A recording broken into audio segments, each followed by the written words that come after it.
Training complete, the newly qualified avatar drivers jumped into their psionic chambers and turned into their avatars.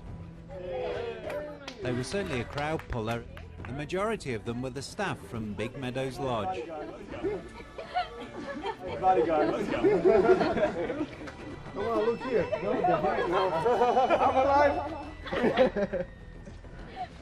I'm alive. Where's my shotgun?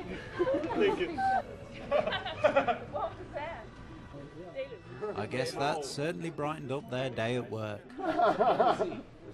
Sooner or later, you have to go up into the mountains. Way up into the mountains. A perfect backdrop for some photos. All that was missing was some ikrans. I guess we had scared them off. Each of the avatar drivers took it in turns to pose for photos on the rocky outcrop. This was followed by a number of group shots. Put over them. You wanna look this way? I built my mom to be Trudy's avatar. She doesn't get represented because there's no hard for women from easy cutters. You bastard! Please tell me. Will be. Sappy. The blue rocks, not black rocks. Okay, the ground will break your fall.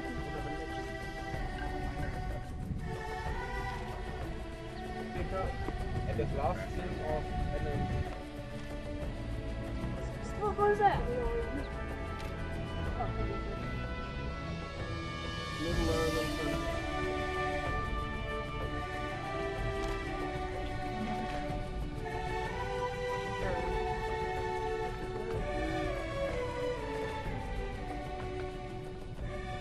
Hello, my name is Trudy Chacon. Who killed me? To die, Carnage. Sounds like a bunch of air going out of a balloon. Out. Ew. Just tell yourself it's only a foot or two. It's only a foot. That's a green carpet. Having filled up several memory cards full of photos, we headed back to the Big Meadows Lodge, where we were joined by Karyu, Pal and John. Greetings were exchanged in Na'vi, of course, before we headed back down to the campsite for lunch. Having spotted a Yurik, it was time for another photo shoot. And if you stand around too long, then everybody wants a photo. Including this family from India. Avatar has no boundaries. You guys made our day. Oh, thank you. 1, 2, 3. Daddy, why can't you stand? 1, 2, 3. 1, 2, 3. One more. Thank you. Finally, we made it to base camp in time for lunch. Om yum yum. This is what happens when you drop your camera. Luckily, the flash broke the fall. Ground broke. The ground broke the fall. Yeah. I see blue people. Following lunch, it was time for a group photo with the unofficial mascot of Avatardom, the pineapple. Why the pineapple? I don't know. Why the pineapple? Great. Alan, you're in charge. We also took the opportunity to record a kalte for the Arayo message to Lightstorm. But not everything went according to plan. Keep your eye on the Karu on the left-hand side. Okay. I'll just check, make sure, but set it all recorded. Yeah. I'll tell you what, do one now just for sound check. So, 3, 2, 1. Kalte! Oh, crikey. And shouting Kalte, Ikuru's Na'vi tooth fell out. There was then the job of trying to find it in the grass. Well, you know, they are called ejectors. Awesome. Eventually we found it and normal service was resumed. 3, 2, 1. It seems the pineapple is becoming the unofficial mascot for the Avatar community, and everybody just wanted a piece of it. Maybe there should be a book written, 101 Things to Do with a Pineapple. Number 1. Have the creator of the Na'vi language hold it for a photo shoot. Number 2. Balance it on your head whilst pulling a silly face. Number 3. Pretend you're being chased for it. Number 4. Pretend you are Spartacus and are just about to score a touchdown. Eventually we managed to pull ourselves away from the pineapple and make our way to Dark Hollow Falls.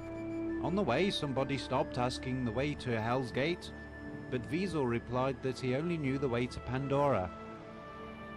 After a trek that a Thanator might have found grueling, we arrived at the car park. Once we had regrouped, we headed down towards the nature trail, which ran parallel to a stream that cascaded over several waterfalls. It was a perfect setting for the Avatar drivers. Stiafby brought his Ikran cam with him, which gave a different perspective as we walked down the trail. It was nice, easy going downhill. What we forgot about was we'd have to come back up it again. It wasn't long before we stopped for some photos. It was great that even after 3 years, people still remembered Avatar. Wow, we'll see you in Avatar. Yes.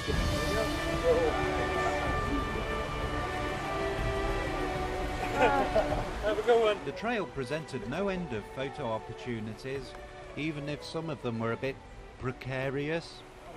Whoa, this is getting dangerous. Oh, that's great balance right there.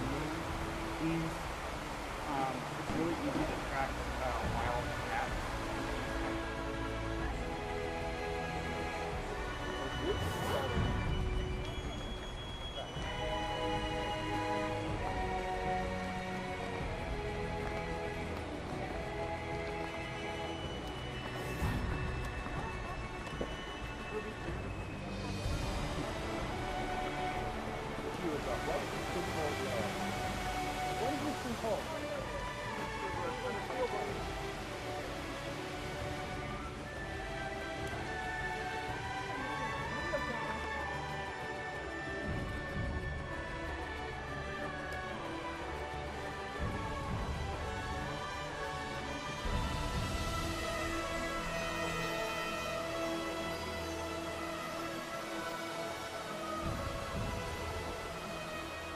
Eventually we made it to one of the waterfalls along the trail, which appeared to be a bit of a tourist magnet.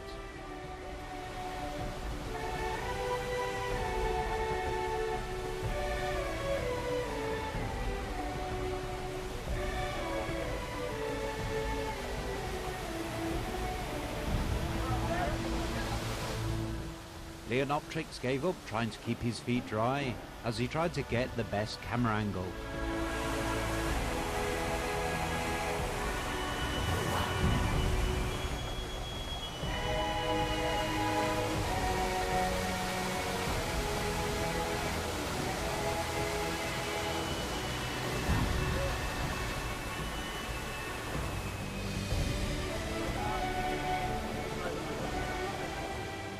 The rocky outcrop presented an excellent backdrop for the Avatar drivers to pose against.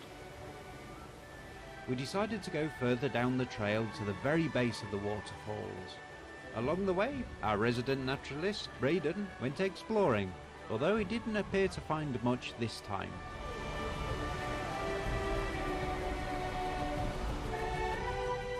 The very base of the waterfall presented another photo call.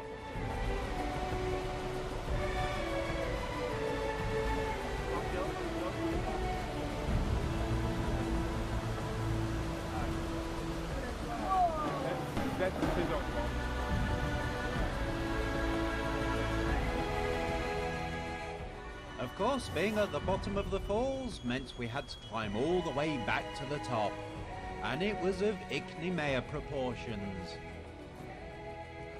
Everybody was completely frazzled by the time we made it back, and there was a few pit stops along the way, like this one with Raiden, who had found a snake. Here comes the nature lesson. What would this guy eat? Would he eat insects or something? Fish. Eat fish? Yeah, actually, if you look at its head, you notice how his head looks a little bit flat and the eyes kind of stick out? Yeah. The genus Nerodia are all like highly water adapted. and they have this facial feature because it allows them to detect predators from above, and they mostly eat amphibians and fish. So like all the salamanders I keep finding, that would be the bread and butter for this guy's diet. Wow. A clearing was spotted on the way back, and there was just enough time to take some more pickies, with Sarah doing the honours as Netiri. As Miko clambered over the rocks to get a good camera angle, his lens dropped into the water. Oops. I thought the underwater scenes were going to be in Avatar 2. Fortunately, we were nearly at the top, and paused for a few moments just to catch our breaths, and also view the butterflies. And so it was back to base camp for our last evening meal together, and an opportunity to overdose on s'mores.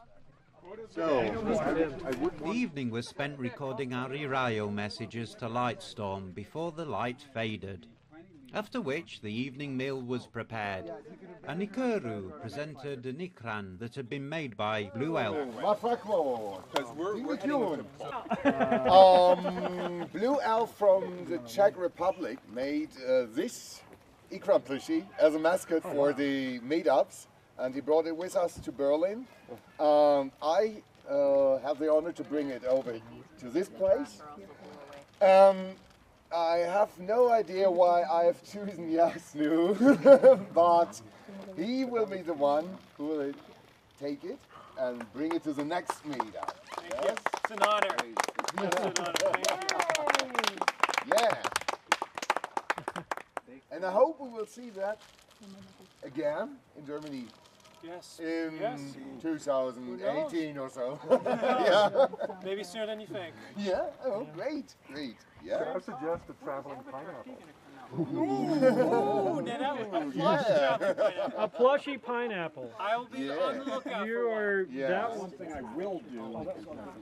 Finally, it was time for some suve. Yum yum yum. Raiden was in full creative mode with his s'mores. This was heart attack on a plate. As the light slowly faded, we ended up with our own light storm visit, one provided by nature.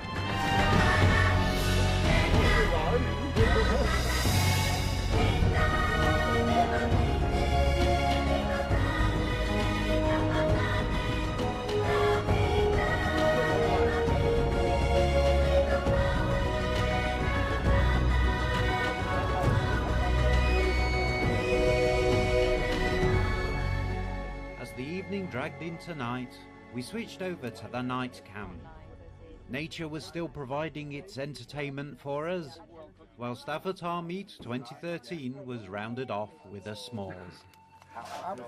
What could possibly go wrong? Okay. Ready? Yeah. 1, 2, 3. Hey! Where are we going? Land it, land it, land it, land it. Go!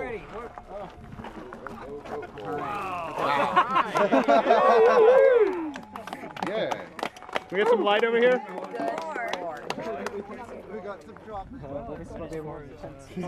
Would you describe this? What are we seeing?